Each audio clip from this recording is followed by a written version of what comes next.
Howdy students, I'm here to explain solving for equations, solving for the quantity that we're looking for. And in part 1, number 2, we were looking for V naught. So we want to get this little guy all alone. And I know some of your teachers maybe have explained this as we want to tear down the house, right? We built it up, now we want to tear down the house. So the first thing we want to do, this is connected to this t, so we can't just disconnect it right now. We need to get everything else on the other side. So I'm going to subtract this over to both sides.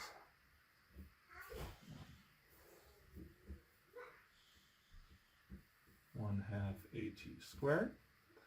Okay, and then we get x minus 1/2 at squared equals V naught t. Now, all we have to do is get V naught by itself.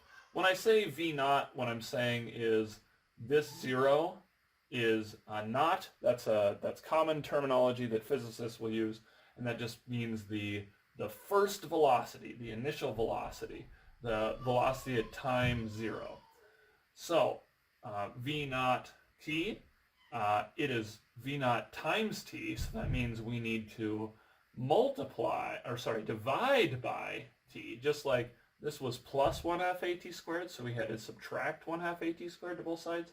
This is, we need to divide both sides by t, because these two are multiplied by each other.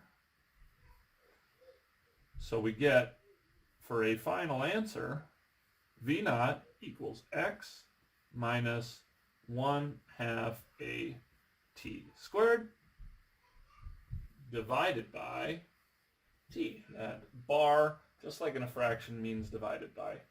And this is our final answer.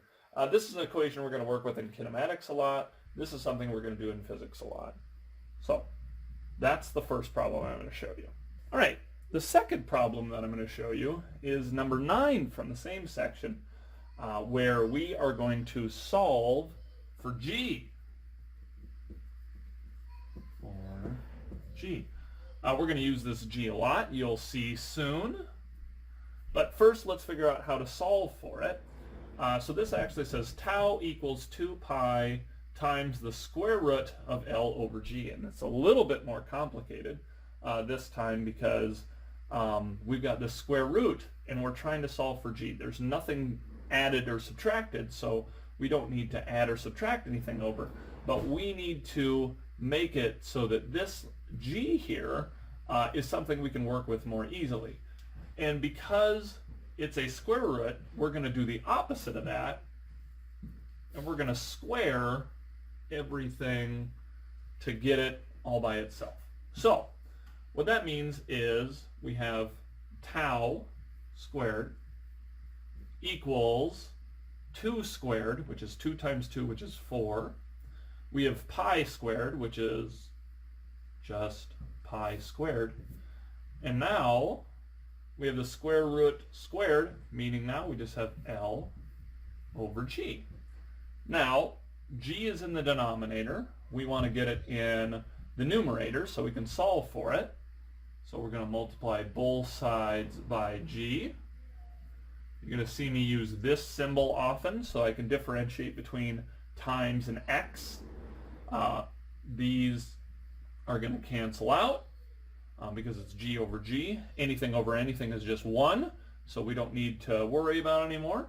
So now we have g times tau squared equals 4 pi squared. Then we just divide, because these are now multiplied by each other, we just divide everything by tau squared. And I'm going to move over here because I've got a little bit of space. These are going to cancel because, as I said before, tau squared over tau squared, anything over anything is 1.